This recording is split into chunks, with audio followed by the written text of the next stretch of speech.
It's November 6th. Hey, guess what else? I suck at vlogging. I was going to attempt to do Vlogtober, which the point of it was to vlog every single day, and I only did 1, 2, 3, 4, 5. I only did 6 of those days out of 31. And I stopped at 14. So the day before yesterday, I got out of the hospital. And that would have been a perfect time to vlog because I had all the time in the world.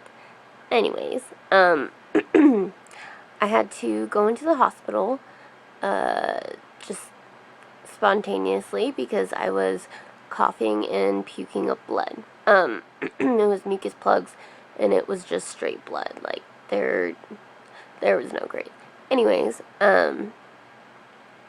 so I had to call my doctor's office after hours, and I talked to the nurse that was on call, and they said that I had to be seen that night. So I went to the ER, and I just decided to pack for a 2-week stay, because I was going to convince them that I needed to go in, because I had already been debating it for like a couple days prior. So I didn't even have to ask, and they admitted me.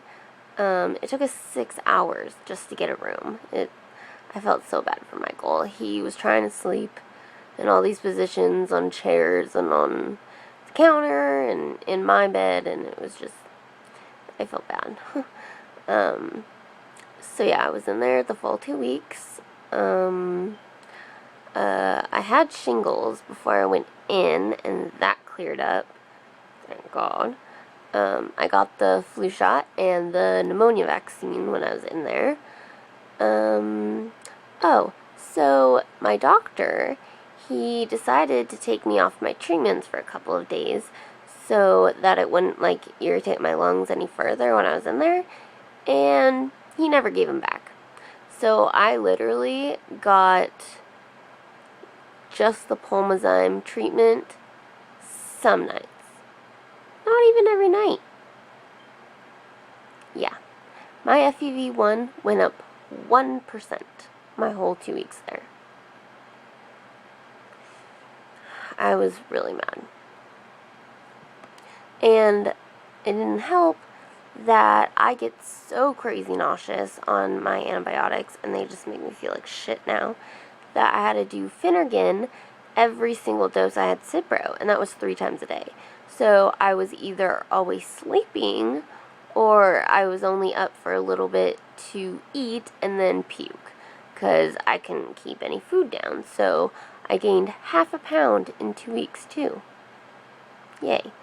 My appetite came back at the end though. Like, I was craving all kinds of food, and now all I want to do is eat, which is a good thing. But my diabetes suck right now. They are typically in the mid 200s to low 300s, and I don't like that. They did get down to 75 at one point yesterday, and I know why it did that, but still, I didn't exactly feel being that low, and if my body's being used to being that high, I should have felt it. So it's kind of worrying me that I may not be able to feel my symptoms for a low or a high anymore, because I certainly don't feel them for highs. But I am working on it. I'm having a hard time trusting insulin right now, and I don't know. It's hard. And, oh my goodness. I had a dentist appointment yesterday for the first time in 3 years, and it was horrible. I was only supposed to go in for a couple of pictures of my teeth, because all I needed was, like, an initial appointment, and to see if I had any, like, pre-existing, like, abscess or infections or anything that could potentially ruin my health towards, like, when I get my lung transplant. So, all that was fine and good. But the dentist said that she wouldn't, sign off to, like, me passing the appointment until I had a cleaning. So, they scheduled me in for a cleaning right then and there, which, in the long run, it's fine, or it's good for me. But I have really bad experiences with dentists, and no one likes going. I understand that. But it's just, no. I have really bad experiences with them, and they know exactly what they're doing. Anyways, so she had to clean my teeth, and instead of the injecting numbing stuff, I guess they have like this, not like a mouthwash, but it's of like a liquid that you just swish in your mouth for like 2 minutes, and then it numbs your mouth. And so I tried that. My lovely eczema, that's cute. So I did that, and it, like, of course, numbs your tongue and your mouth and everything. And the numbing didn't go down. Like, it slowly went down over a course of 6 hours, and my taste was gone, like, all night. Like, I didn't taste shit. It sucked. And then my jaws hurt so bad just from her. Like, she poked all of my gums to see which teeth would bleed. If you're gonna poke it with a hook, I'm pretty sure it's gonna bleed. Anyways, and then she scraped all the plaque and cleaned them, and then put fluoride on all of them and flossed them. It's terrible. I thought she was gonna, like, rip my teeth out. And see this gap forming between my two front teeth. Hate it. I had one before I got braces because my teeth were, like, instead of being straight, they were turning this way, and so it was forming a gap. I used to call them my beaver teeth. And then I got braces, and of course it brought them together and straight. And then I never wore my retainer, and now they're going back to that. They're not as tilted. Whenever I, like, wouldn't wear my retainer for a long period of time, they would shift, of course, like, trying to go back to how they were, but they never would shift that much, like, nothing drastically. So I never really worried about not wearing my retainer. Like, they're still kind of shifting, but they're not shifting drastically. And it's been, like, it's probably been, like, 3 years since I've worn it. And it's, like, just now doing this. I mean, I don't know. But she does really want me to get my wisdom teeth out, and I was supposed to get that done 3 years ago. So, she doesn't think that I only have 3 of them, and so either I have 2 on the bottom and 1 on top, or I have 2 on the top and 1 on the bottom. So whichever set I only have 1 of, that's the one that she said she doesn't think is even going to poke through. So I really would only have to get 2 removed, which isn't that bad. It's way better than 4. Or even 3. So I'd have to get those done, and I'm pretty sure those are the ones on those are the ones on the top. She thinks the one on the bottom is totally fine, but she thinks the one on the top are about to, like, pierce through the skin, or through the gums, because they're of course diagonally towards my teeth, so, and they hurt occasionally, but they'll probably hurt a lot more lately.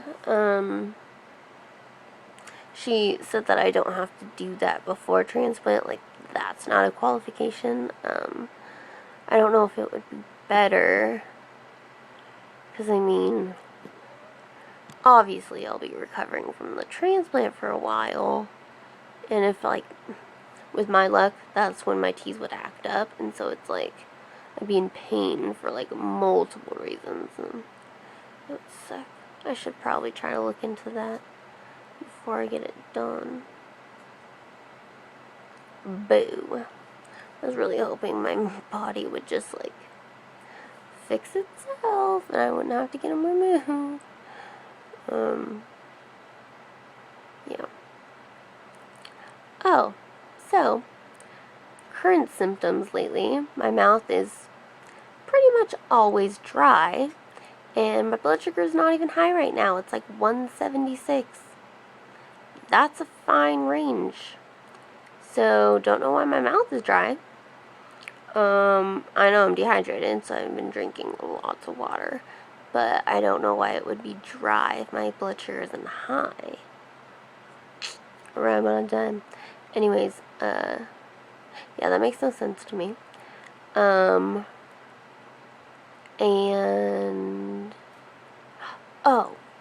I've been having really low blood pressure. In the hospital it started, and I'm on clonidine twice a day, so I mean, I know for a healthy person, they would take that medication to lower their blood pressure, so I knew it was a risk. But my doctor has it for me, or has me on it for my anxiety, and I called my doctor earlier about it, but she hasn't called me back yet. But yesterday I was really experiencing some. My blood pressure was like 85/50. And I know that the closer the numbers are together, the worse it is. So that's the lowest I've ever seen for me. But I felt like I was getting tunnel vision, and like my hearing kind of started to like get like narrow and like muffled almost. And then, like, you know when you stand up too quick and your eyes kind of get those, like, black spots and then they fade? Because that's from if you stand up too fast. I get that, like, every time I stand up. And my doctors know about it. They just want me to stand up slower. But it wasn't going away fast at all. It was taking its sweet-ass time. And then I felt dizzy, and I know that's a symptom if you have low blood pressure. And so, yeah. I don't know. I called my doctor about it today, and I don't even really know what you can do about that. They'll probably just take me off the medication, and we'll have to try to find a new sleep aid, which is gonna suck because it took a long time to find this one and a lot of trials. So, don't really want to do that because the last time we did that was 2 hospitalizations ago, and I tried Ativan. And I tried my old mirtazapine again, and I tried clonidine, which finally worked, but I also tried, what was that one? It made me hallucinate. And it's like a really popular one. Google it.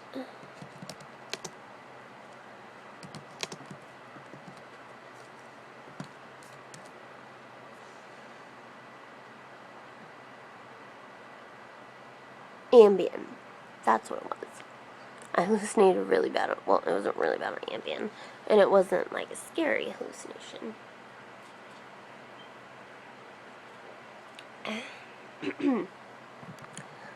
I just saw a lot of like colorful lights and shit, but it was actually cool, but still I don't like doing that once I realize what it was. Kitty. Kitty's actually been good kitty lately.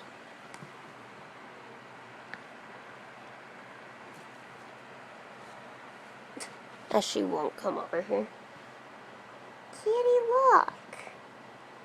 Say hi. Hi, Kitty.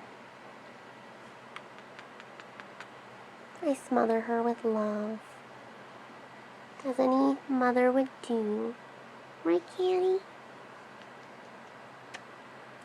She's just a snob and likes to do everything on her own. Don't you, Kitty? Yeah. Kitty, look. Oh. Look, Kitty. You're a creep. You're a creepster. Say hi. Look.